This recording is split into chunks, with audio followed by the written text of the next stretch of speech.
يا صاحب الأمر استمع من ذي جوى من ذي جوى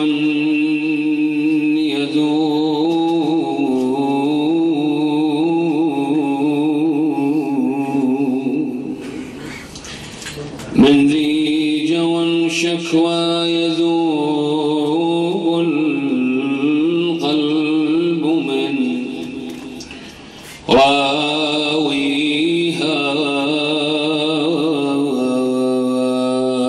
خليفة الرحمن قد طال النوى فمتى لظلمة غيهم تجليها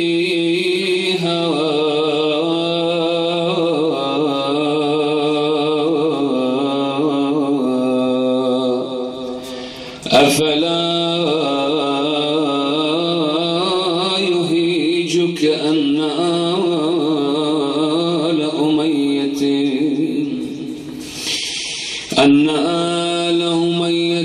هندا تصون وزينب تسبيها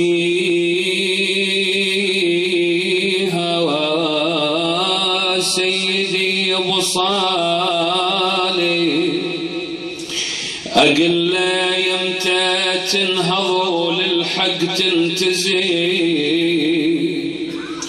أو تاخذ بثارات محسن والظليل توصل المسجد الكوفة وتطلي يذوب قلبي من أذكر اسم الكوفة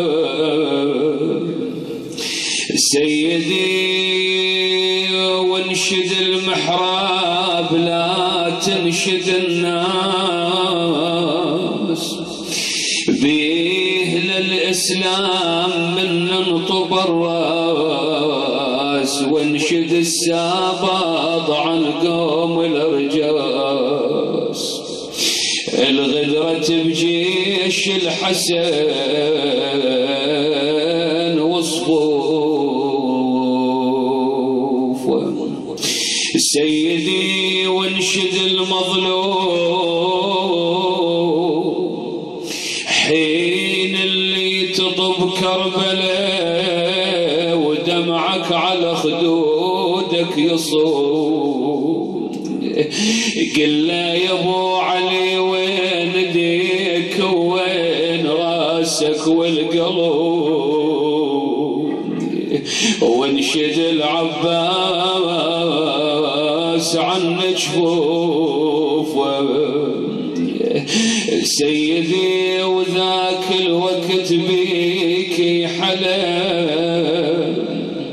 من تصل وجيشك يسد الفلك يا لثارات الذبيح بكربلاء سيدي وذاك الوقت بيك حلا من تصل وادي طف كربلاء يا لثارات الذبيح بكربلاء سيدي شلون حالك من تصل وادي الطفوف من تصل وادي الطفوف وبعيونك للمصارح هل تشوف سيدي أو لو شفت عباس مقطوع الجفوف حالة يا المهدي يصوب مهجته عمك العباس يا راعي الشيخ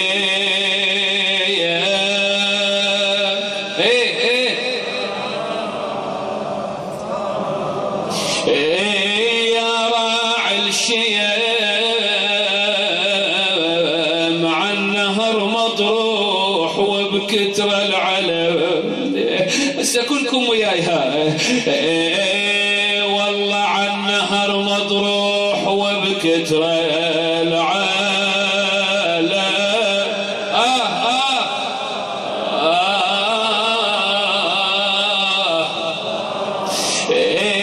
وبكتر العلم والعمود براس ابو فاضل فتى، والعمود براس ابو فاضل فتى.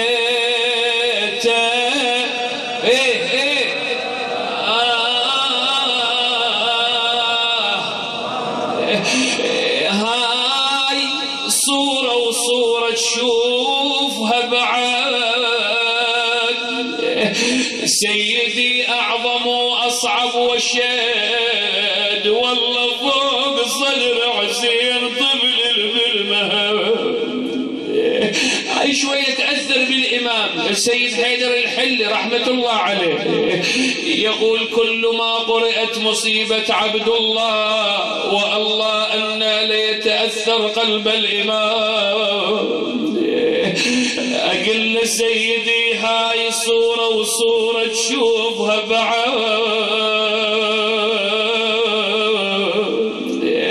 أعظم وأصعب وشد فوق صدر حسين طفل بالمهب. سيدي كل هاي المصايب على زينب سدب. شلون حالها زينب بهالليلها بطريقها إلى الكوفة؟ والله كل هاي المصايب على زينب سدب، شافتها المصايب وجنحلها. ارفع ايدك وياي تقول لي ينشاف طولي ما ينشاف شافه، والله طول ما ينشاف شافه.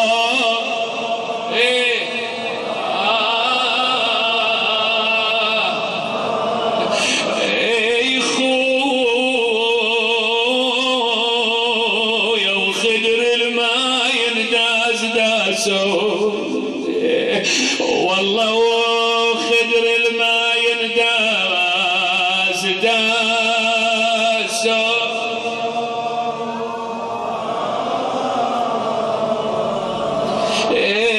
داسو تقول دليل بجيف جور الدهر ينشاف ينشاف والناظر ما بعد.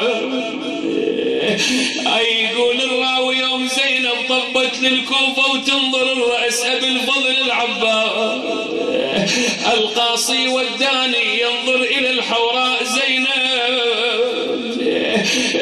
تقول أخويا يا عباس يا أخويا،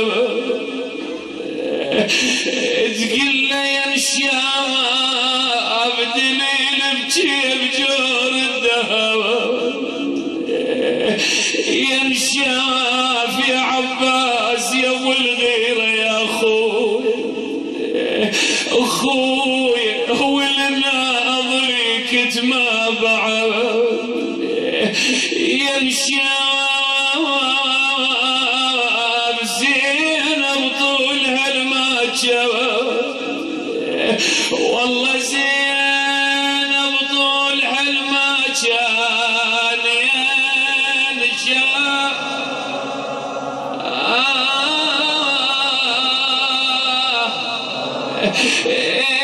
ينشاف او يسير تروح لولاد الدعيه معي بالانين والحنين،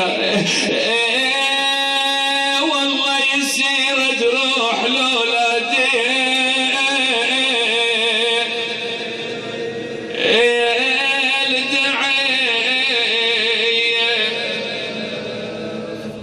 عظم الله أجورنا وأجوركم بشهادة مولانا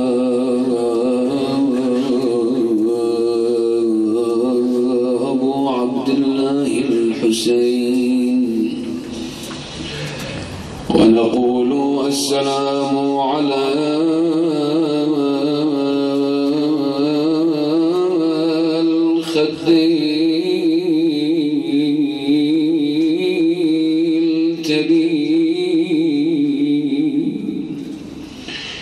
السلام على الشيب الخضيب،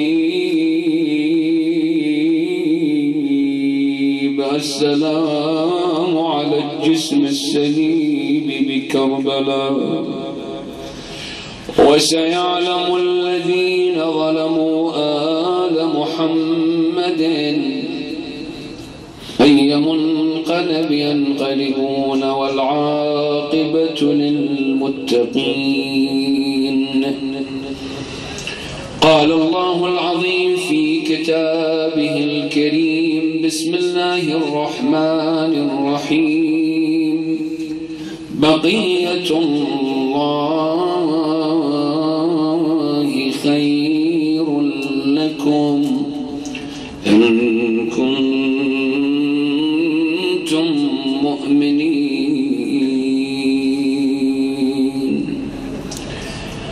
هدية وكرامة إلى مقام صاحب العصر والزمان أرواحنا لمقدمه الفداء، طيبوا وعطروا قلوبكم ومجلسكم بذكر الصلاة على محمد وآل محمد. اللهم صل على محمد وآل محمد. لقد أشار الباحثين من علماء التفسير يقولون أن الآية المباركة تشير إلى مسألة الإمام صاحب العصر والزمان أرواحنا لمقدمه الفداء. وبما أنه الآن الساحة الإسلامية على وجه العموم فيها فراغ عقائدي كبير، لكنه على وجه الخصوص نجد الآن واليوم بالوقت الحالي الساحة العراقية أيضا فيها فراغ عقائدي كبير.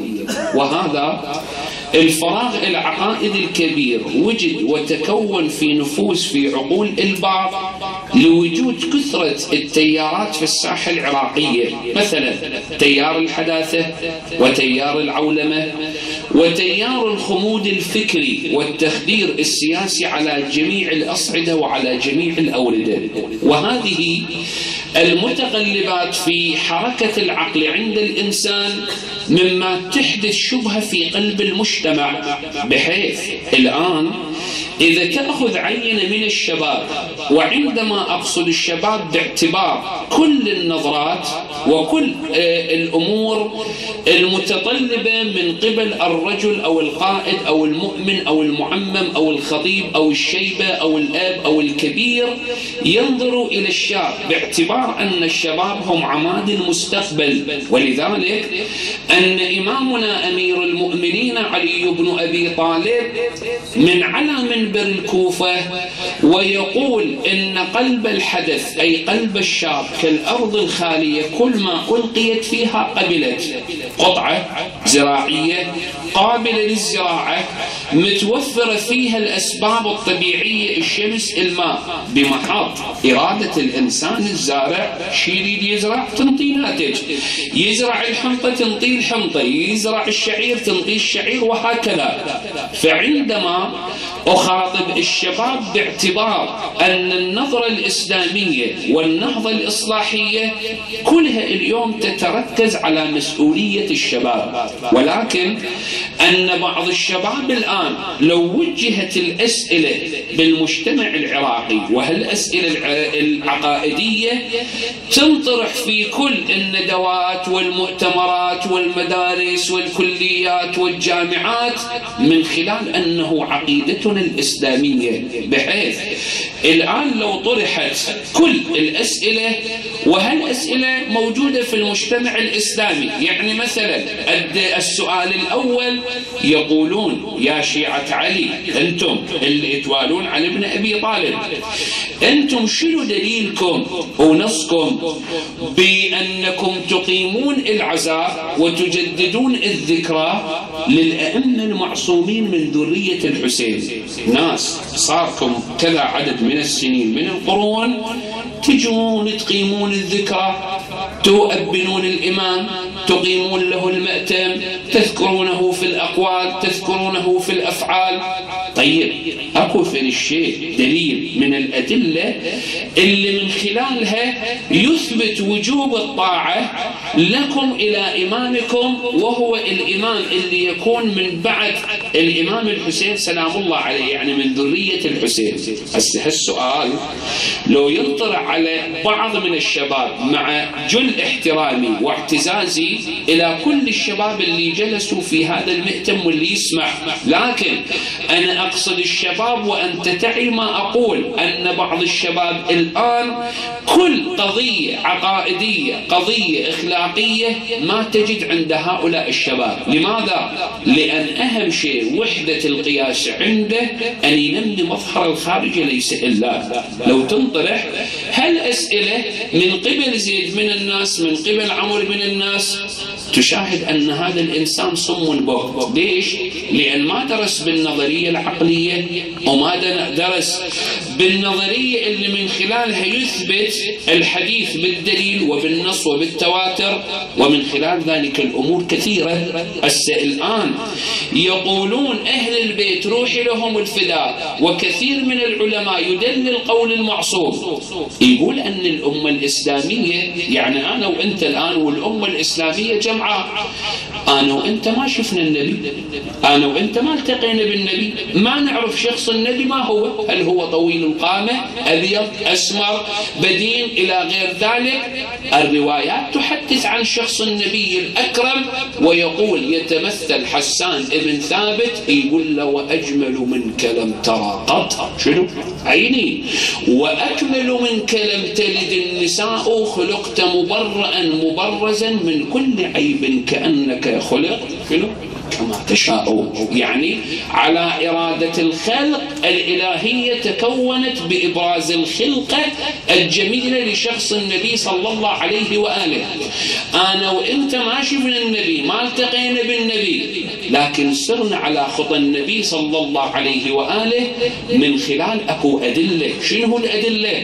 وجود الأنبياء بالوجود الخارجي 124,000 نبي، وإن كان أنا هنا قريت في كتاب الميزان، تفسير الميزان للسيدة طباطبائي رحمة الله على روح الطاهرة، يقول يوجد هنالك أكثر من نصف مليون نبي.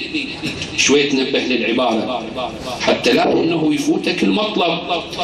يقول 124,000 نبي انحصروا على كوكب الأرض فقط، حتى تكون العبارة واضحة.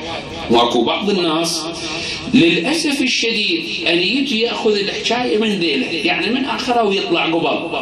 أنا ذكرت أنه رواية في مجلس الأول، والآن أذكر هالرواية. واحد من سائلي العلم طبع على رجل من العلماء، السائل نوعين، سائل المال وسائل العلم. قال له شيخنا أنا أريد أصلي. قال له زين، أكو شيء من الأشياء اللي أخرك عن الصلاة، مثلا عندك توعك صحي بحيث إذا توضأت أنت يضر بصحتك الماء؟ قال له لا، أنا كل ما عندي في بيتي ما أملك السجادة المصلى عليكم السلام، بس أنا أملك في بيتي بس الحصير، بكل غرفة أنا مخلي حصير وأنا معطل الصلاة، هل يا شيخنا يجوز أنا أصلي على الحصير؟ قال له لا. ليش؟ كلام الله عز وجل في القرآن يبين للقارئ أن لا تجوز الصلاة على الحصير. قال شو تقول آية الله؟ القرآن شو يقول؟ يقول بسم الله الرحمن الرحيم وجعلنا جهنم للكافرين حصيرا.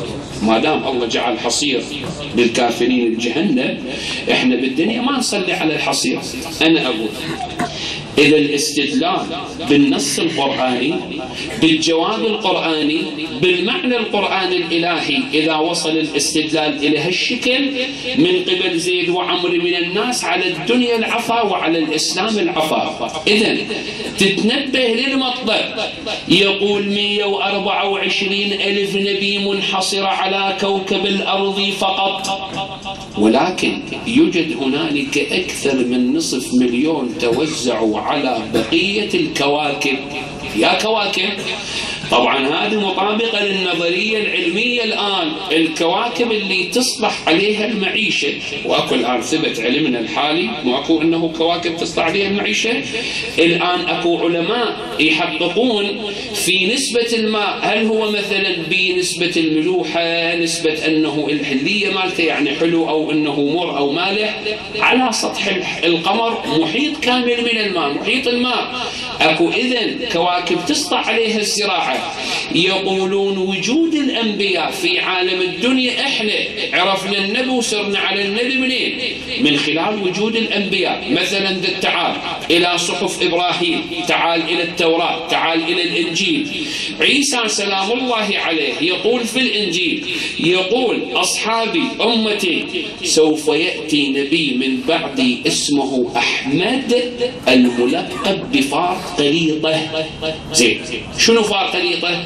يقول فارقليطة أي الأحمد والمحمود، هذه من ألقاب النبي صلى الله عليه وآله. يتمنى المرء أن يكون سيرا من شسع نعله. ليش يا نبي الله موسى؟ يقول لأهمية محمد ابن عبد الله ووجوده بين أمته، لأن النبي صلى الله عليه وآله وجوده رحمة، وجوده بركة. ولذلك القرآن شو يقول؟ يقول يا محمد وما أرسلناك إلا رحمة شنو؟ للعالمين أجمع. يعني ماكو فرق بين زيد من الناس، عمر من الناس، بكر من الناس، كذا من الناس. أمة النبي كلها واحدة، النبي رحمة للعالمين أجمع. إذن أنا عرفت النبي من خلال هالطريق، هذا واحد يا شباب.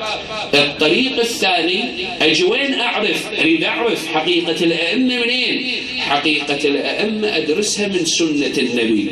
إحنا مو عندنا قول النبي سنة، فعله سنة، تقريره سنة، كلهم زين. هذا قول النبي. النبي في السنة الشريفة، السنة الطاهرة، ينقل كثير من الأحاديث، كثير من الروايات، باعتبار أن السنة مطابقة لفتوى القرآن، لكلام القرآن. زي شو يقول القرآن؟ لما الآن تجي تفتح القرآن ايش تطلع؟ شو تقول؟ وما آتاكم الرسول خذوه وما نهاكم عنه فانتهوا. إنسان عنده عقل، العقل مختبر، يجي الإنسان يحلل الآية النص القرآني بعقله، يطلع الناتج التحليلي بمختبر العقل، يقول أن حلال محمد حلال إلى يوم القيامة وحرامه حرام إلى يوم القيامة. إذن كل ما جاء به النبي وقال أن هذا حلال يكون حلال إلى أن تقوم الدنيا، تقوم الساعة. وكل ما جاء به النبي وقال هذا حرام وهذا لا يجوز لا تجري عليه الحلية إلى يوم الدين. إذن هذا المبدأ الأول، النقطة الأولى. النقطة الثانية في القرآن شو تقول؟ تقول يا إسلام يا مسلمين. خاف ما هو واحد يجي ويهرج على الشخص النبي ويقول النبي كان يتبول وهو واقف، نقول له اخذ هذا كلامه وخليه بجيبك واطلع انت. ليش؟ لأن أنا عندي نص من القرآن شو يقول له؟ وإنك لعلى خلق. الله يقول أنا أدبت النبي، النبي يقول أنا أديب الله. فرق، اكو فرق بالتربية. تجيب لك إنسان وتربيه عند مرجع، هذا مثلا أنا عقلي حتى تدخل إلى ذهنك مباشرة، وتجيب لك إنسان آخر تربيه عند معلم. لاحظ نبه، بس هذا المعلم وين جالس؟ جالس ببؤرة النفاق والدجل والكذب والمقت. زين، هذا شلون تربيته وهذا شلون تربيته؟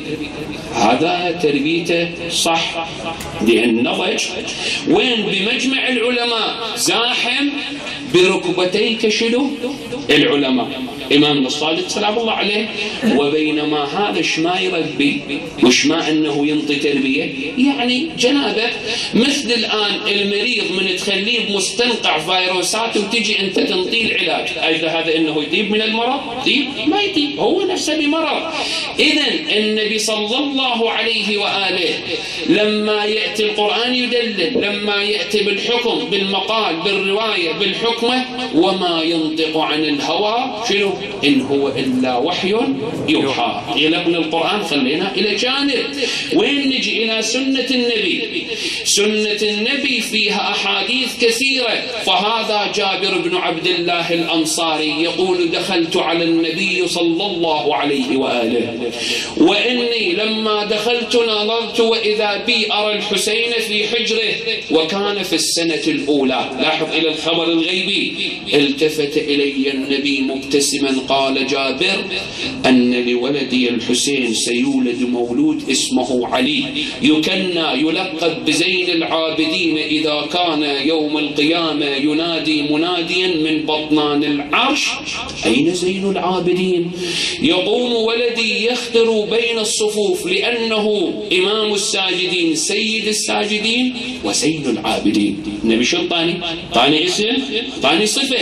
يعني لما النبي صلى الله عليه وآله يقول هذه العبارة إذن يلتزم بها المؤمنون. مثل الآن في قاعدة علم الأصول لما أقول مثلا يا محمد أكرم العالم المجتهد، ايش تروح تنطي إلى العالم اللي مو مجتهد ما عنده اجتهاد؟ لا، أنا قيدت، أنا اجيت نصيت أقول لك يا محمد أنا أعطيتك مال وأعطيتك هدية أن تكرم العالم المجتهد.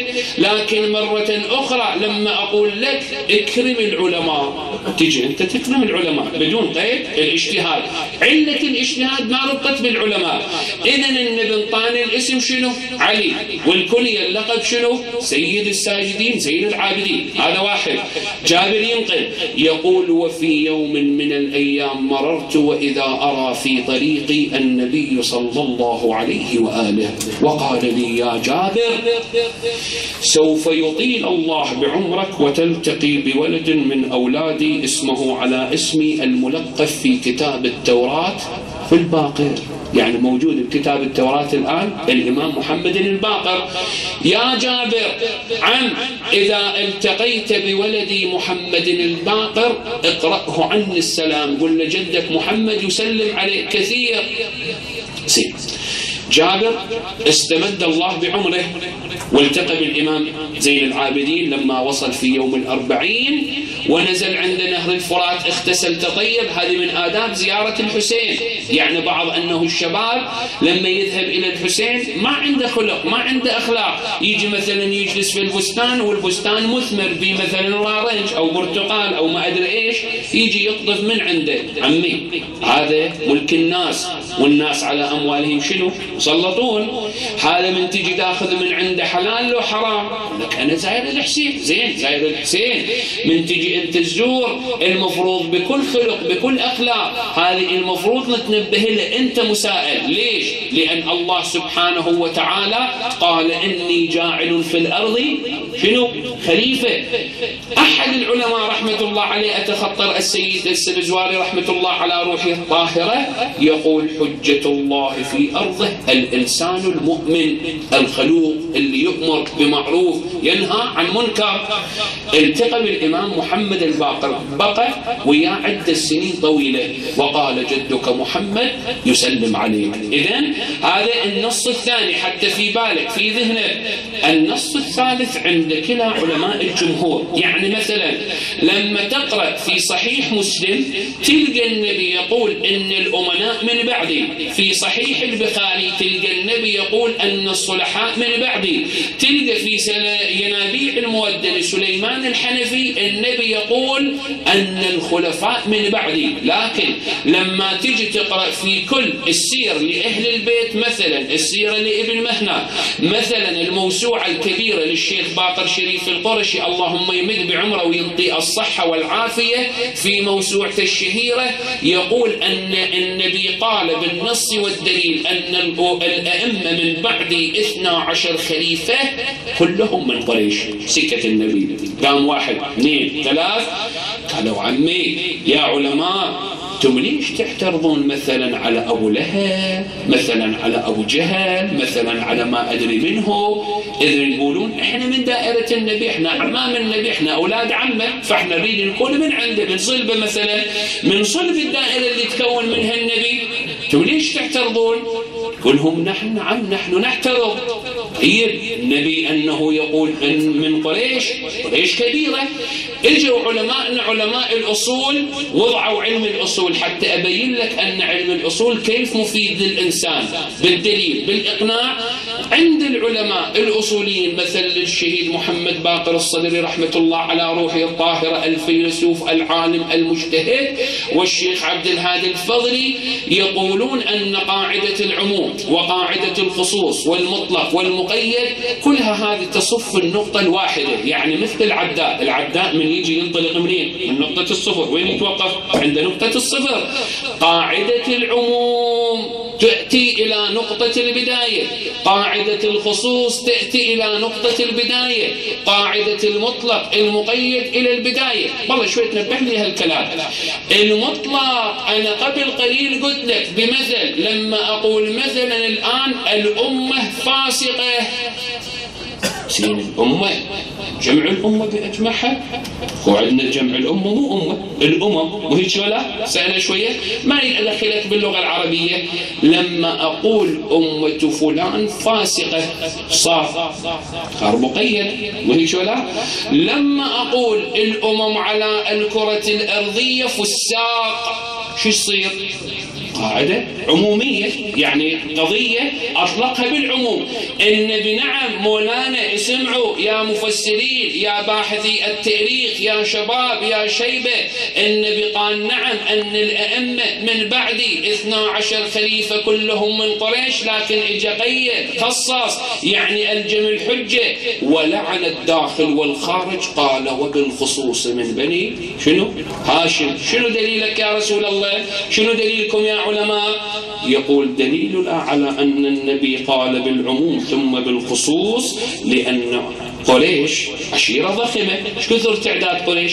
يقولون 21 فخذ، فهذا الأفخاذ ما يصير النبي يجمعها يقول من بني هاشم، يكثر النزاع ويكثر القتل والقتال على حكم مثلا الإمامة وحكم الخلافة. إذا قيد قال وبالخصوص من إيه؟ من بني هاشم. من بعد هالمطلب الأول خلينا نتحول إلى المطلب الثاني حتى ما أطيل عليك، ومن ذلك نستمر. المطلب الثاني الآن لربما أي سائل يسأل، قول شيخنا الآن تجدد أو حدث أو وصل الأمر بغاية الأهمية يا أمر، يقول ألم يجد معنى الظلم الجور القتل القتال التصفية على حساب هوية المؤمن؟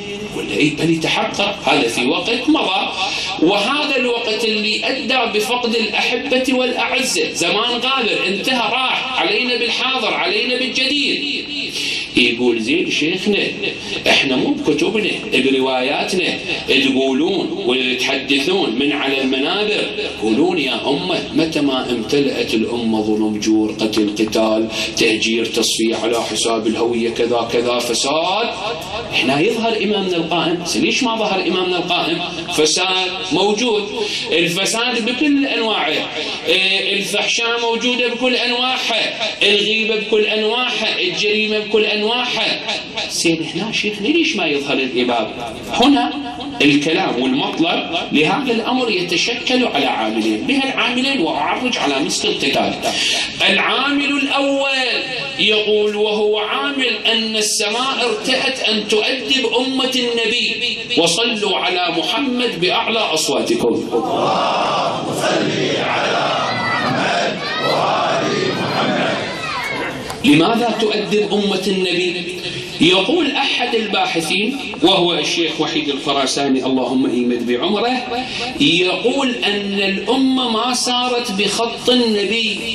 زين تسأل أنت شنو خط النبي؟ احنا نصوم نصلي نطبق نعمل يعني أفعال البر، زين هذا مو خط النبي. يقولون العلماء إذا سألت أي إنسان باحث ومفسر ومستبصر ومؤمن وعالم وجاهل وحكيم تقول له شنو خط النبي؟ يقول لك خط النبي طوال حياته من كنت مولاه فهذا علي، اللهم والي وعادي وانصر واخذل وأدر الحق معه حيث أشوي الأمة. من بعد وفاة النبي ما عملت بوصية النبي، إذ إنه خذلت النبي وركضت أنه خلف الملذات وخلف الأهواء. فلهذا إلى الآن أشوف السماء تؤدب أمة النبي. تعال الآن أبسط الأشياء، خلي الآن بكرة يصير عندنا يلعب المنتخب العراقي وهيك ولا إلا والله العظيم العراق احترق بالإطلاقات النارية. ليش؟ هذا منكر، هذه فحشاء، هذه تعكس الصورة على الإسلام بالسمعة الرديئة، السمعة الغير خلقية. يفترض بكبير العشيرة، رئيس العشيرة، وإمام المسجد، وخطيب المنبر، ومدرس الجامعة، وأستاذ الأكاديمية، والمدرس والمعلم والشيبة، وكل إنسان يربح هذا الإنسان بالخصوص كبير العشيرة يصدر به القرار. كل رجل وفرد من عشيرتي من أبناء عمومتي يطلق طلقة نارية فهذا فاسق ومطرود، ولا أنه إلى شأن بهذه الأمور. وحقا لو أنا وأنت والعالم وكل الإسلام وقف بوجه هذا الانحراف الفادح الذي يسبب القتل والقتال. والله قبل شهر محرم أقرأ في منطقة حيئور أنا على المنبر، وإذا بي أقرأ وجبتها الآية أنه الأمور الإطلاقات النارية، وقام أبو وشايل ابنه عمره سنتين اجت طلقه ناريه بالنخاع الشوكي وما تصير له شاره حتى في دول العالم. ذمة من؟ بذمة زيد من الناس الفسقه الفجره. انا اقول لعنه الله على كل من طلق طلقه ناريه في كل وقت من الاوقات. النبي يقول، الامام الصادق يقول: من شهر السيف على اخيه المسلم فعليه دية المسلم. يا أبا عبد الله الصادق، الآن صارت بالبنادق وبالإطلاقات النارية والله أنه فاز المنتخب، والله على عينه وعلى رأس المنتخب، على نشجع الروح الرياضية، روح الشبابية. لكن بويه مولانا على كل إنسان من يفرح للمنتخب، يفرح للعراق، يفرح لزيد من الناس، العمر من الناس، أن يفرح بالأدب بالخلق بالأخلاق. ونعكس نجيل الإمام أمير المؤمنين: شيعتنا شنو؟ كونوا زينا لنا تكونوا شلا علينا. إذن لهذا السبب أن السماء ارتأت أن تؤدب أمة النبي. يشوف أنه طفل عمره يوم يجي، ثاني يوم يجي لك الطبيب شي يقول لك والله هذا ابنك في داء السكري، مرض السكري. احنا وين قبل نلعبين بمرض السكري؟ والله هذا ابنك بضغط، هذا ابنك بكذا. كله منين؟ من سخط الله والعذاب على الإنسان الذي يجحد بالقيم الإلهية. هذا المبدأ الأول اللي يقول عنه الإمام الرضا، يقول: لتأمرن بالمعروف ولتنهين عن المنكر ثم يسلط الله عليكم شراركم فيدعو خياركم فلا استجاب لهم. والله لو كل المراجع سوقفوا وسادتنا واخيارنا مع جل احترامي لسادتنا اللي جالسين وشيبتنا ويرفعون انه يشلهون ايديهم للسماء يدعون صباحا ومساء، الله ما يستجاب الدعاء. ليش؟ عنده قضيه، وهذه القضيه ان نبي الله موسى وقف 40 يوم وليله يدعو الله. نبي احد الكرامات للانبياء شو يقول؟ ما رفعت يد نبي الى السماء تدعو الله قبل ان تنزل هذه اليد الا الله استجاب الدعاء. كيف المؤمن النبي الله يستجاب دعاء؟ موسى 40 يوم وليله يقول له: يا موسى اني لم استجب دعائك. ليش ربي؟ انا خجلت من قومي، استحييت من قومي. قال موسى: يوجد النمام والمنافق في قومك، يعني يلعب على الحبلين، والنمام والمنافق يمنع بركات السماء. مولانا كم منافق اكو بالاسلام الان؟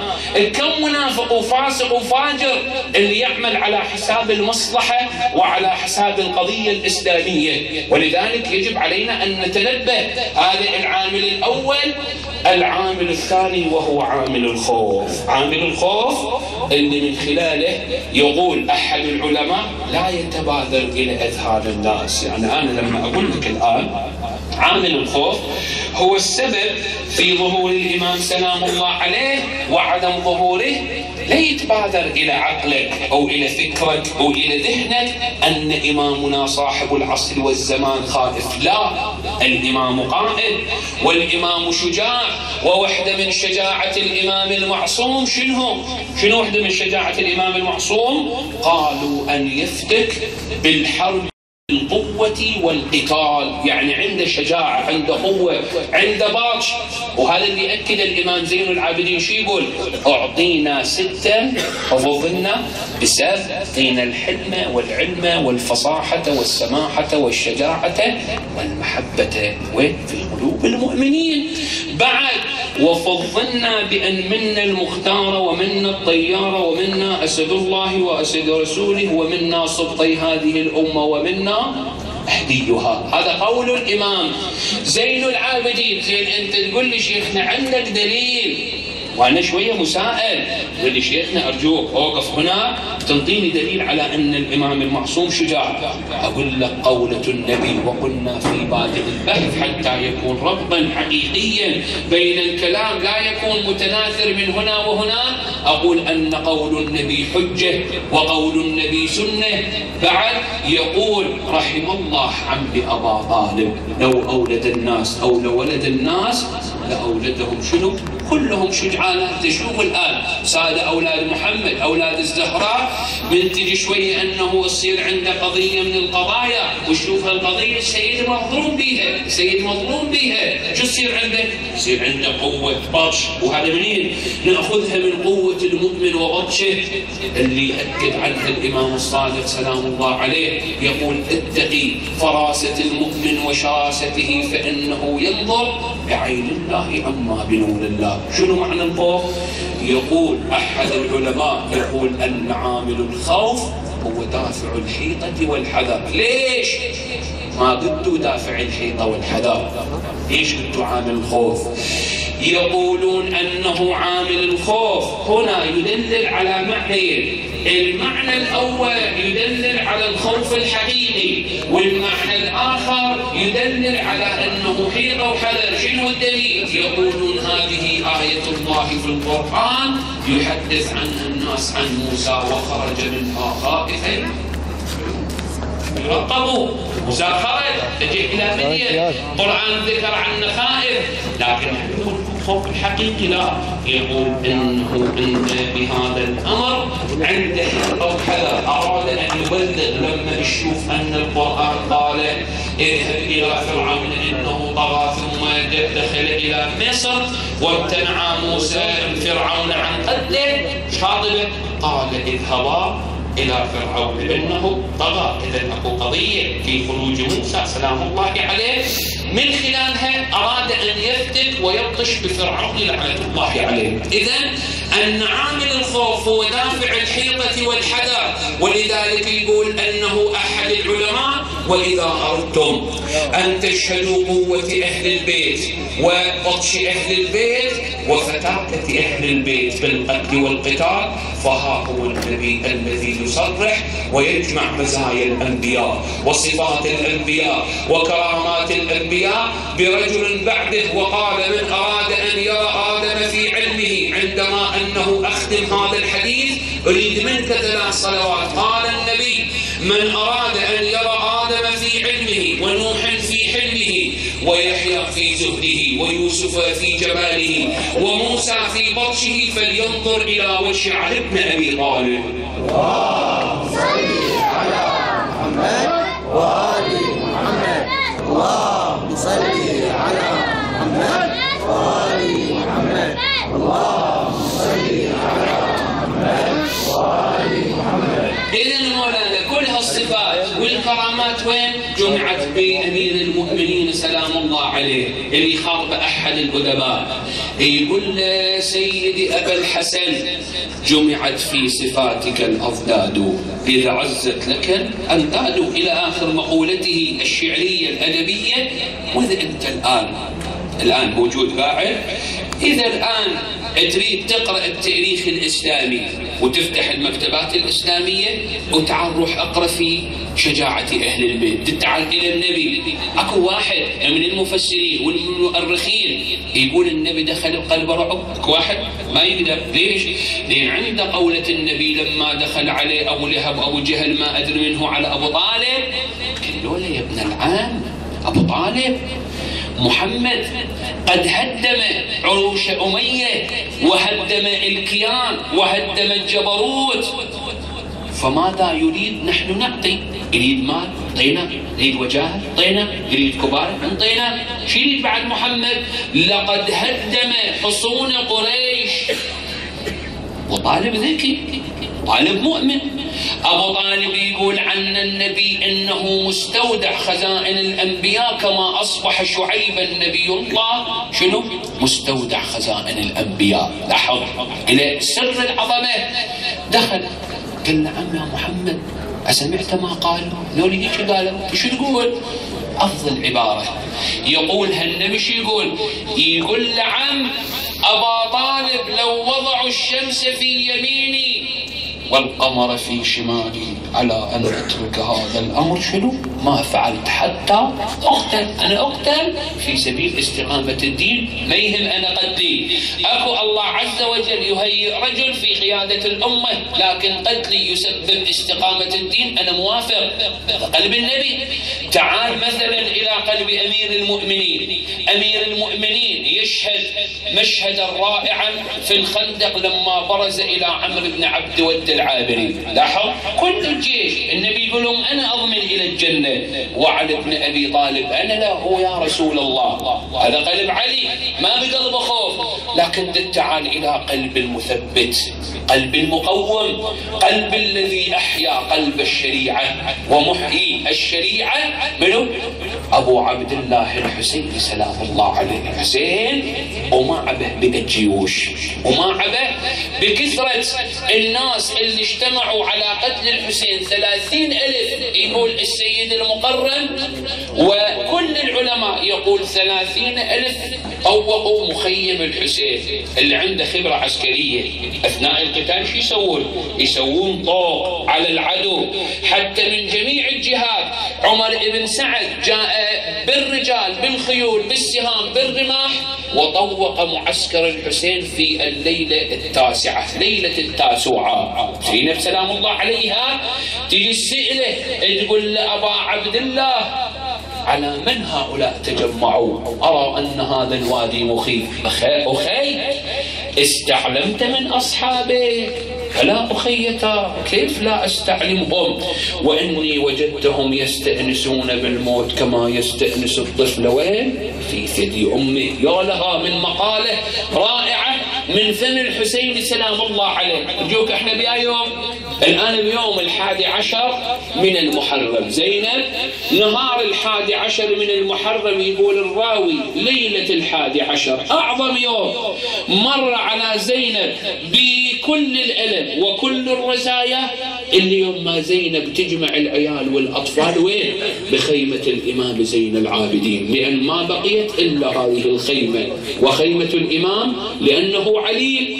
زينب تجمع العيال الأطفال، بعد نساء الأنصار من ضمنهن النوار زوجة علي بن مظاهر الأسدي، من ضمنهن دلهم زوجة زهير بن القين، وجل من النساء في خيمة زين العابدين. والنسوة يتصارخن من كل حجب وصوت. ليل مظلم غلس، ليل ما بي ناصر ولا معين. انت شايفها لما تشوف انه تصير في القضية الآن، وحقك تشوف المرأة تلتفت يمينا وشمالا. تريد مثلا على الرجل يحميها، يجي مثلا يحميها من الأعداء. زينب سلام الله عليها ليلة 11 من المحرم وتسمع أنين أنين، وهذا الأنين يقول الراوي يصدع القلوب، وإذا به تسمع هذا الأنين منبعث منين؟ من الرباط. رباط زوجة الحسين أم عبد الله الرضيع، ولها أخيتاه رباب، ما الذي أجلسك جلسة القرفصاء؟ شنو جلسة القرفصاء؟ خلي أوصفها إليك. هالشكل يعني رباب جلست وضعت رأسها بين ركبتيها، قالت لها أخيتاه صدري أوجعني ودر الثدايا، يا ابني يا عبد الله على فرقاك يا ابني بفن صدري ودر الثدايا. انت تعرف ايش حال الام؟ شايف الام المرضع لما تفقد ولدها يشوف عن ساعات ساعتين تبقى تلتفت يمين وشمال تقول له يما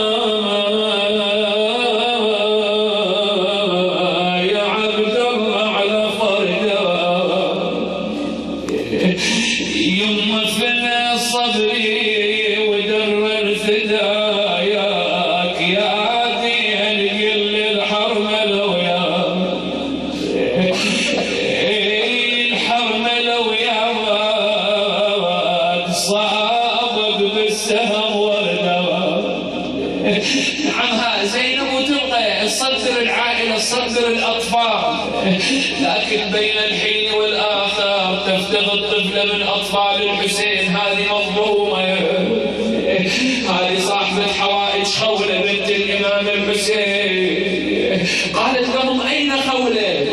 قالوا لها عمتا لقد هرعت في البيداء منذ ساعات، والله للمعارعتنا زينب بهمة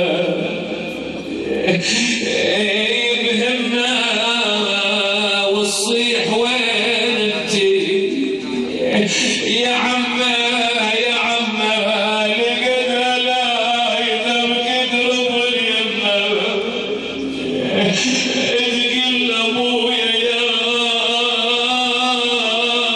ابويا يا حسين يا ابويا، تقول له يا ابويا من قطع راسك بسيفه، يا ابويا العدو سلمنا عليك. نعم شو ان موهبة الطف وهذه الواقعة اثرت في قلب الراوي، يبقى يقول لما هجمت الخيل على مخيم الحسين يقول حميد ابن مسلم رأيت طفلة صغيرة التهمت النار بأثيابها، يقول اجيت يمها اصدرها اطفأت النار من على ثيابها، التفتت الي والدموع على خديها، قالت يا شيخ انت منا ام علينا؟ يقول قلت لها بني لا منكم ولا عليكم، انا رجل متفرد اجي اوضح الواقعه. قالت يا عم اما مر بك قوله تعالى فاما اليتيم فلا تقهر؟ بني وما شأنك بالقرآن؟ قالت عم أنا أقول فأما اليتيم فلا تقهر وأنا يتيمة أبا عبد الله عم خذني إلى الغري. أخبرتني عمتي زينب أن لنا في الغري قبر يحمي فيه الدخيل، وهذا القبر لجدي علي بن أبي طالب. قلت بني المسافة طويلة، قال إذا كان كذلك إذن خذني إلى جسد أبي الحسين لأتزوج منه. يقول مسكت بيدها جئت إلى الحسين وقد اجتمعوا على تقول أبو يا ثاني الأبو يا ناس خير، والله ثاني الأبو يا ناس خيمة يفيع على بناته وحليبه. اسمع حال قوم متجنهين يريدون أن يقطعوا رأس الحسين، هذه الطفلة وين اجت على صدر الحسين. جاء الشبر لعنة الله عليه بصوته ضربها وقال لها قوموا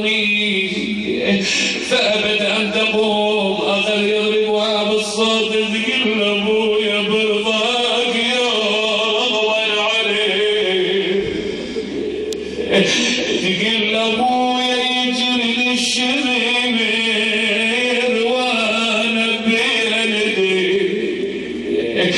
يا ابويا يا حسين يا ابويا وانا بغيرتك ما تخلي.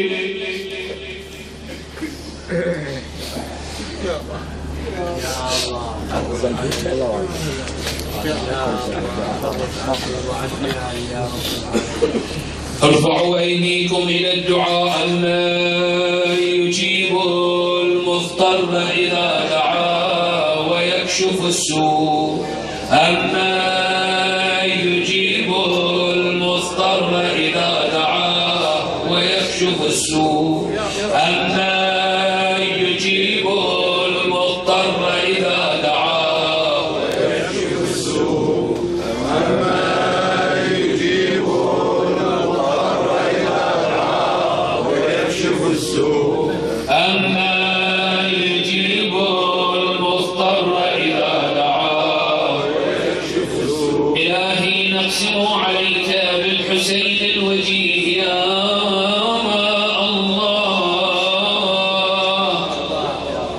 أن تنصر الإسلام والمسلمين تخذل الكفر والظالمين سدد وأيد وانصر حماة الدين يا الله. أخواني الجالسين السامعين أصحاب الحوائج الشيوخ المرضى السادة في هذا المجلس كل من أوصاني بالدعاء على منبر الزهراء إلهي اقضي حوائج المحتاجين لا سيما حوائج المؤمنين بهذا المكان كل مكان يا الله. نقسم عليك وندعوك بالمرأة الجليلة أم البنين أن تقضي الحوائج يا الله. شافي مرضى الجالسين السامعين لا سيما المرضى منهم بهذا المكان كل مكان يا الله. إلى وجه الله تعالى شرف النبي لأمة الأطهار الميامين أموات الجالسين السامعين موتانا موتى مؤسسان المئتم الشريف العاملين المساهمين والمشاركين. رحم الله والدي من يقرأ سورة الفاتحة المباركة مسبوقة بالصلاة على محمد وآل محمد. اللهم صل على محمد وآل محمد.